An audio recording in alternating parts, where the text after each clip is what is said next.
and learning.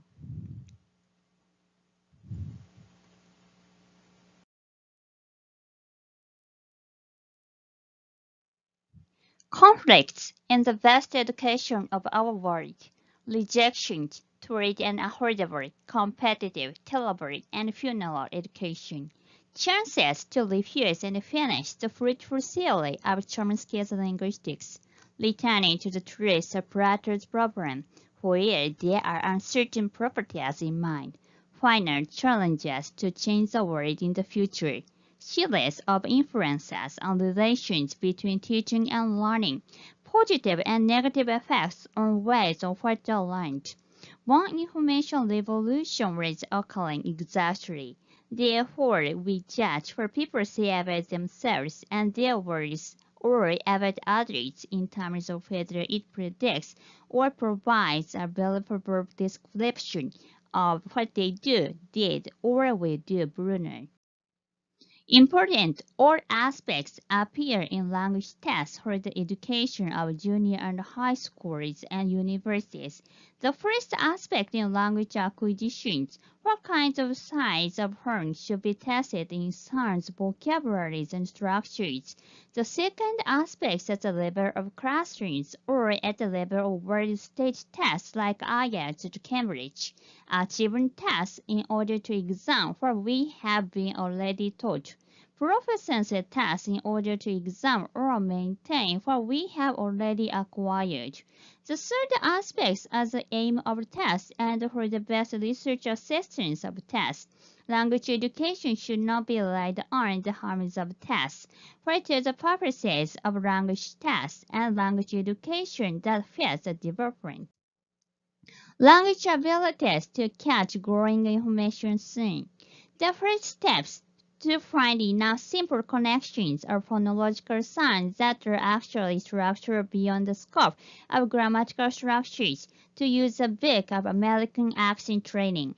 Possible to maintain conversations through what we have already acquired when we negotiate meanings in direct talks, although the conversation is leveled. The second steps to find the answer of the definitions in vocabularies in L1 and L2 to realize that we have different individual learning strategies in vocabularies.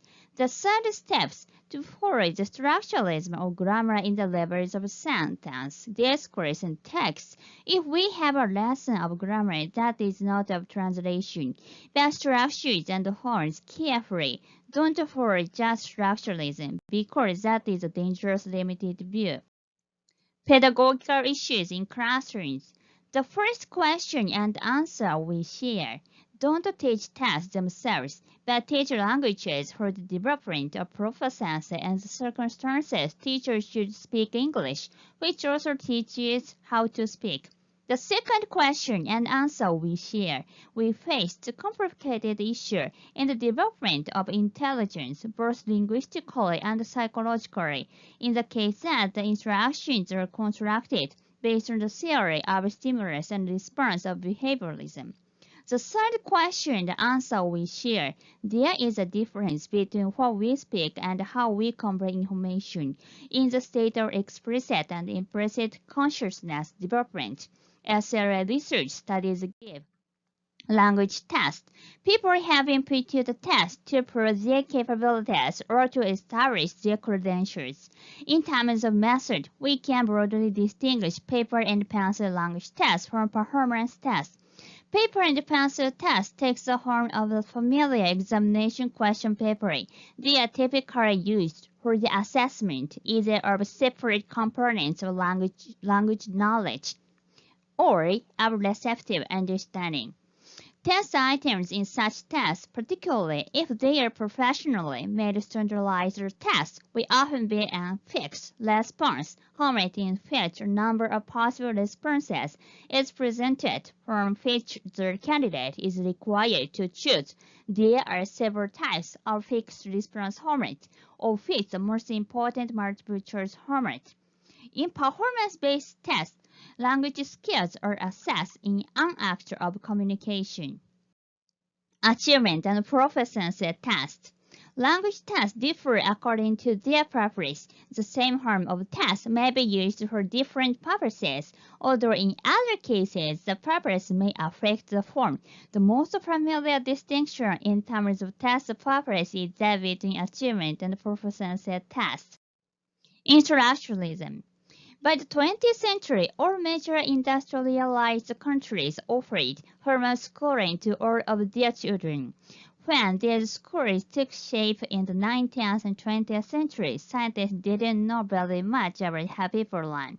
Knowledge is a collection of facts about the world and procedures or how to solve problems. The goal of schooling is to get these facts and procedures into the student's head. Teachers know these facts and procedures, and their job is to transmit them to students. Learning sciences. Learning sciences are interdisciplinary field that study teaching and learning.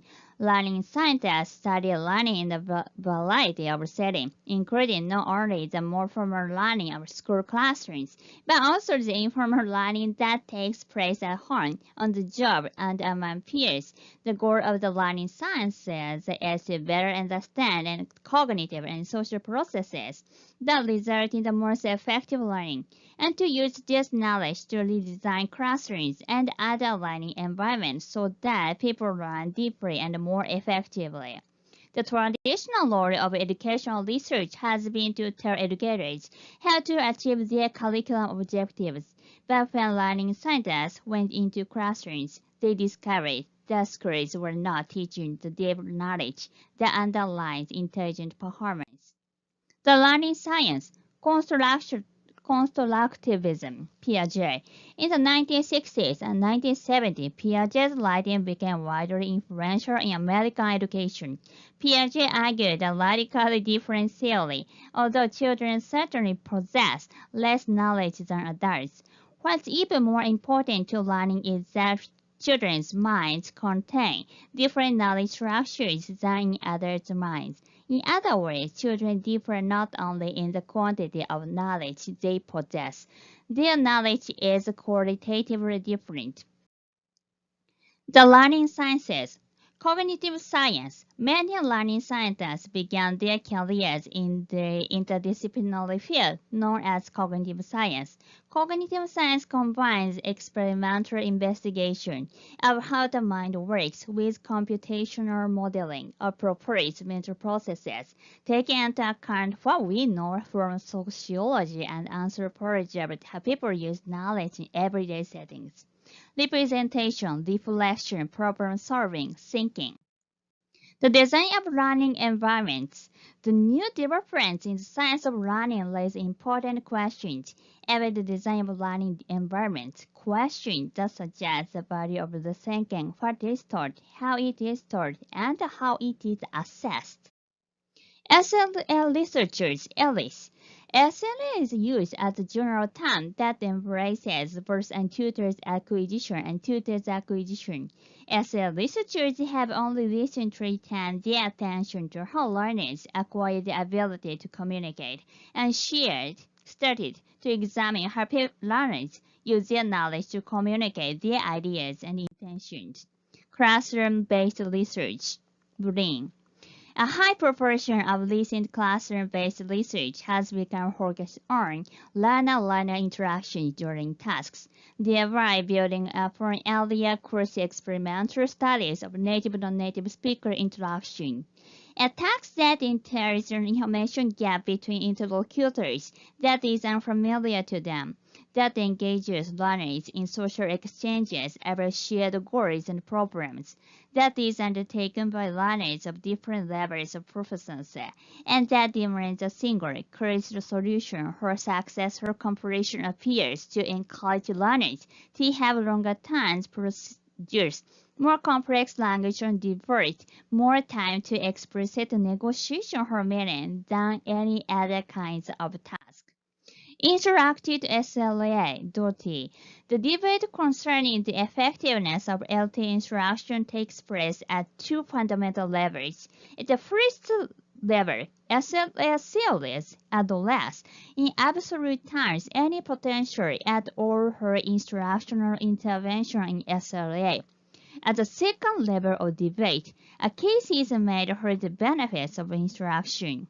A fundamental question in this second line of research is whether adult SLA involves, in the main, implicit or explicit language processing, and the related question of whether the most effective instruction is implicit or explicit. Implicit learning. We argue that the learning sciences are poised for a decade of synergy. We focus on several key traditions of theory and research with the potential for mutually influences one another in ways that can transform how we think about science learning, as well as how future educators and scientists are trained. The three major strands of research that we focus on are implicit learning and the brain, informal learning, and designs for formal learning and beyond. On proficiency, the implicit conception of language proficiency, as it has been operationalized in second language classrooms, has entailed viewing proficiency as little more than grammar in lectures. The recent movement toward communicative language teaching has been associated with a broader view of language that includes not just its grammatical aspects, but also the ability to use language appropriately in different contexts and the ability to organize one's thoughts through language. Pedagogy, Branden, Bygate, Norris.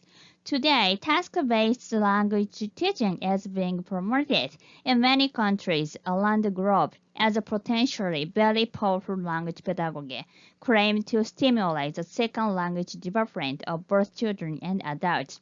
At the same time, the empirical evidence that documents how and what to extent task performance can promote language learning is steadily growing and diversifying. Most scholars, curriculum developers, and language teachers will agree that the basic aim of second foreign language teaching is to enable students to use the target language for functional purposes.